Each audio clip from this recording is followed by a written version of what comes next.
Most people don't think about their personal brand until they need a new job, want to grow a business, or are looking for their next opportunity. But by then, they're already playing catch up. Today, we're talking about why your personal brand starts before you need it and how social media can help build credibility, visibility, and new opportunities. Joining me today is Dakota Caton, founder of Cleats to Clarity. From the NFL to a major career pivot, Dakota understands what it takes to reinvent yourself, build a brand that goes beyond a job title. Today, we're discussing personal branding, social media, and why the opportunities you want tomorrow are often built by what you share today. So welcome and thanks for being here. Of course. Thank you for having me on the podcast. I'm super excited. Yeah, of course. I mean, when I heard about your story, I thought this would be a great conversation. I think a lot of people could relate and could really learn something. And I'm excited to dive in. So tell us about your background and what inspired Cleats to Clarity. Yeah, so I'm actually originally from a small town in Indiana, about 4,000 people in the town, so not a huge town. I think there's like 4,000 people in my high school. Like. Yeah, no, exactly. There's probably 130 in my graduating class, Wow, so yeah. not a lot of people. But yeah, I had a dream to play in the NFL, and coming from a small town, being undersized, you don't get a lot of people looking at where you're coming from, and you're not highly recruited like you are down here in South Florida with these 4-star, 5-star athletes. So I really had to work to get to where I wanted to be. I spent 2 years in a row going to like 15 different camps because I had to make sure I had to put myself out there and get noticed. Going from that journey, and then I was fortunate enough and blessed to play Division I football at Indiana State, where I became an All-American and All-Conference and a captain of the football team. And then from there, I was able to spend time pursuing the NFL. I actually came to Miami and trained down at Bomarito's with a lot of professional athletes, really, really high name level guys that I grew up watching. So you go from watching all these guys and understanding like, oh man, like I'm actually one of these guys now. So your perspective and your mindset changes to, okay, like I'm in the trenches now. It's time to understand this is real. Yes. So the reality was the dream was slowly becoming a reality. And then I was obviously blessed with the opportunity to go to the Indianapolis Colts and play there and, get coached by Reggie Wayne and a lot of high-known, well-known guys. And now, transition later, come down to Florida, move down to Florida from Indiana, a little bit of a different mindset change, shift change, and understanding like, a lot of athletes go through this time, like, okay, what's next, right? Yes. Yeah, I'm done playing. Obviously I don't wish I was done playing, but everybody, high performers, athletes go through that mindset of, okay, what do I do next? Yeah. Who am I outside of what I do? So, and that's really what inspired Cleats to Clarity was, okay, who am I outside of what I am? So I'm super excited to share. Yeah, and I feel like I definitely can relate coming from a dance and theater background. Yeah. A lot of professional dancers, their body gives out before their mind can. Right. And they have to decide like, okay, so I could teach at a dance studio or I could, or a lot of theater people too, like they just can't handle an 8-show week is not realistic. And it's going into that next, finding out who you are and knowing that you're more than football, more than performing. And it's that personal brand that stays the whole time. No matter what you're doing, it's who you are that's consistent. And the other stuff is kind of just on the peripheral. Right. 100%. So what does personal brand actually mean to you?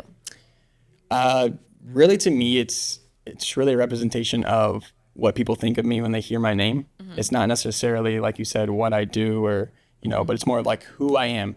Who is this person? Because at the end of the day, they're looking at you they're not meeting you face to face when they first meet you, right? They're looking you up on Google. They're looking you up to see who you are. So it's really about, what is your reputation? What's your story behind who you are? Yeah. And I was telling that to the interns that are with us this summer. I was telling them all the stuff they're doing, that first job that they're going for, they're going to look them up online and be like, so who are you? What have you done? So like everything you're learning and doing, it needs to be online or it needs to be somewhere. And you need to kind of like start putting that out there now so that it's shaping that narrative later. Because if you don't, what's going to be out there is what other people are saying or, kind of maybe your social media and that's about it and not some of these stories and like the truth behind the person. Right. 100%. So what inspired the name Cleats to Clarity? Oh, you're getting deep into the roots right into here. Right into it. Well, obviously I just shared my background. Yeah. And really during that time, especially during 2024 was, I call it the best and the worst year of my life because that was the year, I made it to the Colts camp, made it to where, where I'm touching the door handle and I'm finally about to break through.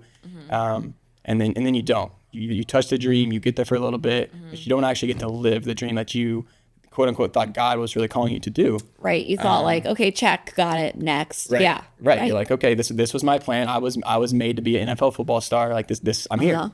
And then when that doesn't happen, you're stuck in that mindset of what I said earlier, like, who am I? Like, for the longest time, I've been known as NFL player or, a Division I football player, Dakota Caton, and not just Dakota Caton from Sullivan, Indiana. I didn't know who I was, got so lost in figuring out who I really was. And so 2024 was really that tough year. And throughout that year, I would journal a lot. And, I spent time going back through those journals and just reflecting and trying to figure out who I was, right? Because I wasn't happy. I was depressed. I was going through a lot of emotions. And I started writing off of those journals. Yeah. And I realized that I was starting to write a book and not just more journal entries, right? It's cathartic, but also leading to more. Yeah. Exactly. I've been so inspired by, everybody knows who Matthew McConaughey is. Yeah, of course. His book, Greenlights. Yes. Absolutely love it. I've read it. I've listened to it. And he's a great storyteller. Everybody knows that. And I looked at it and I was like, man, I would love to do something like this one day. I would love to write a story about my life. Thinking when I'm 40, 50 that I'll write a book. Right, not at 26 years old writing a book. So, it's obviously not my plan, it's God's plan. And the fact that I'm 26 years old and wrote a book is unbelievable. Obviously not part of the timeline, but here we are. And really what inspired the name is the Cleats part of it, quote unquote, Cleats to Clarity, is the Cleats is really the identity of me being a football player. Right. And the clarity is what I found after, the purpose instead of the performance that I found after football. And it is a persona in a sense. So it's like that Cleats to Clarity is showing the persona. I mean, there is that persona of like who you are on the field versus who you are off the field. And really it's the person is the same, but there is something that goes between all that. Exactly. So I can see that interwoven. And I think you're kind of experiencing the lesson that people experience later in life. We have a lot of clients who are moms who end up, going through a career pivot, and then maybe they start a business or they find success in their life later, but they've had to figure out who are they when they're not a mom, or like, mom was their title for so many years and now they're pivoting that way. So we've been inspired with some of those stories. So it's interesting that you're learning that lesson in your 20s versus later. And I think a lot of times people think, they have to stick with something and that's it. I follow Gary Vee a lot on social media, and he's hysterical because he tells people like 30's young. He like yells at people. He was like, "Oh, you're 40." He was like, "Okay, so you're 40." Yeah, he's like, "You're 40. Okay, do you want to do something you hate for 20 more years, or just do something you love for the next 10?" Like, people get so bogged down in time, and I think timelines they really don't matter. No, 100%. And that's why like Cleats to Clarity is not, you see the cover and you think, oh, this is a football book, or this this is just for athletes. But like you're saying, it might be for that mom or somebody else who's going through some type of transition. Exactly. And I think people forget that a personal brand exists, whether they're intentional about it or not. People are going to make up something about you, whether you want them to or not. They're going 100%. To judge you. So if you can put something out there for them to judge you on that aligns with you, why not? And social media really is a digital first impression. Whenever you're like, oh, I want to learn more about that person or what they're up to, what they're doing, you're going to go to their social media. And if they don't have, posts to back it up or things to align, then it's like a mismatch. And our brains love to put puzzle pieces together. Exactly. So I think that, doing it now matters. And someone like you writing a book and publishing a book, if people look you up and there's nothing about this anywhere, you're right. It sounds like a pipe dream too. They're like, okay, well, that's maybe not coming anytime soon. Right. No, and that's a good point. As I started to go along this journey and realizing that my personal branding on social media was huge. It wasn't just the fact that I'm writing a book, but I'm creating a brand. And I had to really evaluate myself and evaluate my social media, because if you would go on it before, you would see highlights, you would see random pictures of me and my friends, and you or personal training videos. You wouldn't go on my Instagram and think, oh, this guy's an author, this guy's a speaker, like this guy is he's telling real authentic stories. You would just see a normal person's Instagram, which is not the case, which is not how you need to be growing your personal brand. Exactly. And I think that leads to my question of what's the biggest misconception that people have about personal branding that you think? I would say, just to go back to myself, it would be the self-promotion part of it. I was just trying to post my highlights. I was just trying to post like, oh, here I am. I'm playing football. Here's me and my friends having a good time. And I think people really get that confused. It's not saying like, oh, look at me, like this is what I do, but it's about how can I share it with somebody, my story, my lessons, my growth. How can somebody learn from me and from my story? So really and changing that mindset. I agree. And I think people get stuck in feeling like, oh, it's like, it's self-promoting, or like it's talking about me so much, and it's too much. And I tell clients like, no, people are following you for you. Right. If that comes along with you, then it's not so self-promotional. Like you don't think it is, or people get bogged down and like, it feels salesy within yourself. But I'm like, people are posting all day long. If you're posting, a couple times a week, it's just getting in the mix anyways. It's not as much as people think it is. Right. 100%. So I also want to shift to, with building a personal brand, what platforms have you really prioritized for your own? For me, it's a combination of a couple different things, because obviously outside of me being an author, I'm still a consultant. So really leveraging LinkedIn for the business side of things, but also for my book and getting people to understand that I am an author, that I am a speaker, I am a consultant. Yes. And because LinkedIn is it's networking online, right? Yes. It's networking events online. So yes. Especially with, the different tools in sales in LinkedIn, you have Sales Navigator. You have so many different tools you can use to really narrow it down to the demographic, to the people that you're trying to reach. And to go on with that, Instagram, TikTok, obviously are very big, especially when you think about the storytelling. Do you think about, building connections, the engagement side of things, and being real and authentic? Yeah. There's two different sides to that, right? It's the professional of LinkedIn, and then also the social media of Instagram and TikTok of telling your real authentic story and creating that engagement. It's true. And I think now more than ever, LinkedIn is starting to adapt some of that content from Instagram and TikTok. Yes. With their vertical videos and becoming more content focused, where it used to be so like corporate and stiff. Yeah. Now it's got a lot more real stories, or a lot more real life to it. So I agree. And for me professionally too, LinkedIn and Instagram and TikTok have been amazing, because it's getting both sides of it to kind of connect. Right. Yeah. For me, it's being intentional with all three. So it's not just like, oh, let me go post these random videos all over the place. Yes. It's like, how am I being strategic, and how am I being intentional about posting on LinkedIn and Instagram and TikTok? Because they're different. You're reaching different audiences on each one. So you have to be very intentional, not scatterbrained when you're posting. Right. And people are expecting certain content when they go to that platform, whether it's an escape or to connect or to learn. So kind of meeting people where they are is where that success will come into play. So the power of storytelling, we talk about all the time with our clients, authenticity versus oversharing, and really having something to kind of give like an arc. People want to follow a story. So how and why do stories outperform on social media compared to other content, do you think? I would take it back to me learning through my own Instagram, my own posting, is nobody really cares about the accomplishments. Nobody really cares about seeing the highlights or like pictures of your friends. Like, yeah, they might like it. Yeah, they might say, oh, this is cool. But they really, really reflect, because I reflect on this too, is seeing podcasts or seeing stuff on social media that teaches me a lesson or teaches me certain growth, how to grow, or certain like storytelling that not necessarily I relate to their story exactly, but it makes me think about, thinks about my life. This is reflecting my life. Because, for example, I've had people DM me, not asking, but telling me that, your story is really reflecting with me. I got really emotional today reading your story because it's real, it's authentic, like you're talking about. Yeah. And I think that's the misconception of is social media, is people aren't looking at it from a perspective of, how can I post accomplishments? They need to be looking at it from a perspective of, I need to be intentional on how am I helping people. Yeah, and I think people want to relate, even if they don't relate fully, or they want to find something that they are like, I've experienced that, I've gone through that.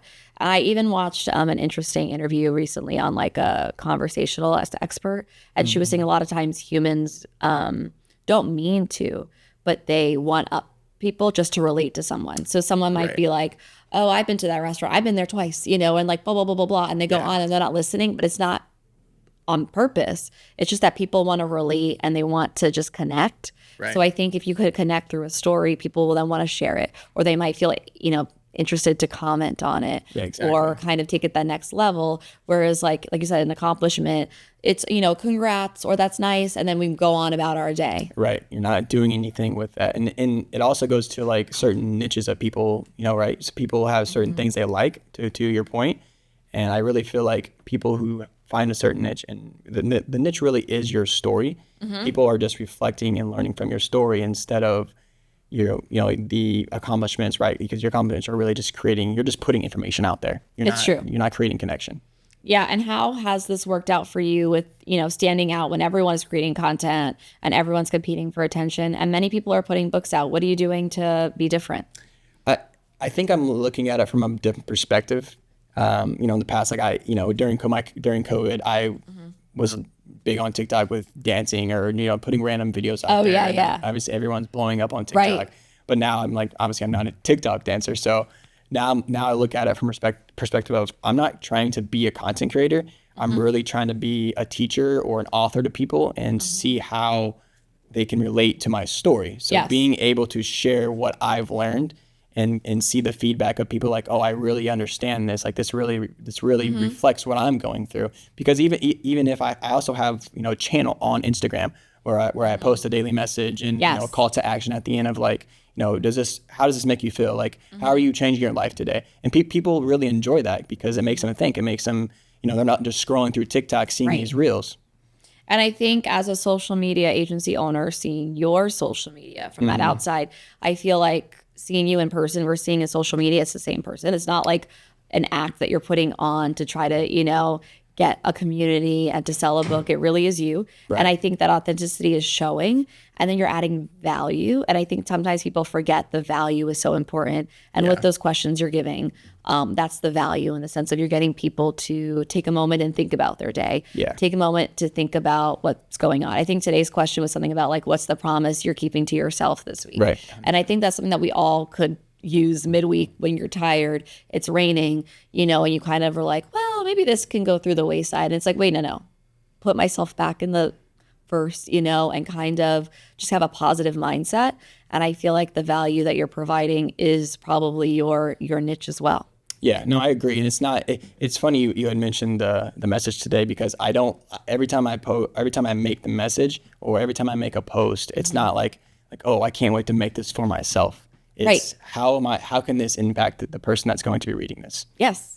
And it's kind of even the point of this podcast in the sense of I wasn't creating the podcast because I want to watch and listen to myself, right? Like that's the worst part of doing a podcast, having to look back at these episodes. But it's helping a lot of people ask me for advice or social media, or a lot of people want to be connected to what we do. And then of course, is it helping bring in business and help bring awareness to the company? Yes, that's a plus. But I think just creating the content, providing value, that's always going to be a better business strategy than kind of doing like cheap sales tricks. And it's people see right through that. Oh, 100%. They really resonate with the value that you bring to them. Yeah. So if someone listening really committed to posting, even if it's just once a week for their personal brand for the next year, what would you tell them to focus on? I would take it back to the questions of asking to ask yourself. The one would be, what is my story? What have I learned, and how can this help somebody? Yeah. And tie that all together. And I really think about it. You had mentioned earlier about kind of posting random and people just posting random things on their Instagram.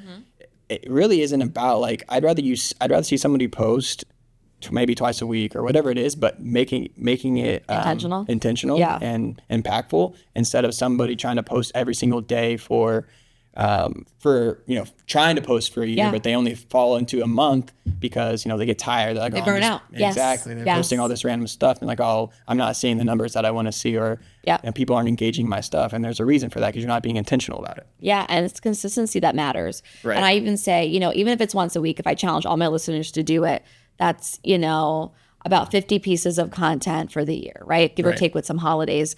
And you can break up a story into bits and pieces. You don't have to give away the full story every week either. And I think just showing up consistently is something that doesn't happen anymore. I feel like a lot of people also just get tired, or they want immediate results. Same thing with the podcast industry. I was listening to some and reading some interesting stats about like people who start a podcast, like after 10 episodes fall off, after 20 episodes fall off. And like basically if you have more than 30 episodes, you're like in the top 1% of podcasters. Because everyone can have a podcast. Everyone can start one, but it's continuing it and actually being disciplined. And I think that's for a lot of things in life. And with the personal brand, it says something if you could just be consistent. And even if you don't have millions of followers, those people who are seeing you, they trust you, they know that you're going to be there, you're going to post, that's going to go way further, and it's going to say something about your character. No, I agree with that. I like the word consistency, because even as an athlete and as a high performer and a competitor, consistency in everything you do matters. Yes. And I put it in the words. There's two things that I put it in. Consistency over frequency, 100%. And then when you think about the relational side of things, you were talking about people just trying to make high ticket sales or quick sales on social media. It's being relational and relational over transactional. So yes, that's for business. That's for social media. That's for everyday life. Yeah. And I think in this world where a lot of people do feel like things are so transactional, right? Or it's, nice to meet you. How many followers do you have and what can you do for me? Exactly. It's refreshing to be more relational first. Right. And I think that stands out. 100%. Which is unfortunate that we're at that point in the world right now. But I think if people go back to those basics, it's rare. No, 100%. Even like if my consulting job, it's relationship building, and so is your social media. Exactly. So we close out every episode with 2 questions for all our guests. So you're up. The first question is, what's your current favorite social media platform and why? It's going to be between Instagram and LinkedIn. Instagram, obviously, because, for me, I'm actually leveraging AI to help me with my content plan. And, because at first I was like, oh, let me tell everybody that I posted a book. But it's like, okay, let it build up. You need to tell your story. You need to tell your background, so people start following your story before they realize that it's a book. So developing that story, developing a raw, authentic, emotion that people can feel. And then they get to that point of like, okay, this guy's trying to tell us something. And then, oh, well, wait, here's a book. Right. And then on the LinkedIn side of things, it goes back to the professional building. It is, people aren't using social media the right way. And LinkedIn is a really big one people need to be paying attention to, because like you're saying, it's changing. And the amount of people that you meet, decision makers, CEOs, business owners that you can connect with and help share your story is huge. Definitely. And the next question is, what's one social media trend that you wish would disappear? I would have to say, because I've seen so many videos like this, is people pretending that they're living such a perfect life. Nobody's living a perfect life. They put this out there and people are looking at them like, man, I wish I could do that. I wish I had this or that. And people aren't really drawn to that. They see that and they're like, they get jealous of that. But I'd rather see the more authentic posting, the impact, and really trying to get people who want to add value to people and not just in it for themselves. Yeah, it's so true. I have a realtor client who's a mom of 4, and like we get her to lean into some of like the funny stories or the fails. And I'm like, that's way better than like, I just sold a $20 million house and I have all my kids are in this school. It's way more fun to relate to her, realness than the polished look, because also that's what makes someone want to work with somebody. No, 100%. And that's the whole purpose of what I'm trying to build, is like, I'm not in it for myself. Yeah. I'm in it to create impact and really touch as many lives as I can. I love that. So where can listeners connect with you and learn more about Cleats to Clarity? So they can follow me on any social media platform, Instagram, TikTok, LinkedIn. They also can go to thekatandcollective.com, where you'll find my book and everything else that's coming up. I do have some exciting news, but I cannot share it yet. But if you do want to hear about that news, you can definitely go to my social media or to thekatandcollective.com. Yeah, a good old cliffhanger. Right? I'll link all of it in the show notes so people can follow. Okay. And your personal brand isn't something you build when you need it. It's something when you're building every single day. So whether you're a student, entrepreneur, creator, or professional, the actions you take today can create opportunities tomorrow. So thanks for joining us. Thank you so much for having me.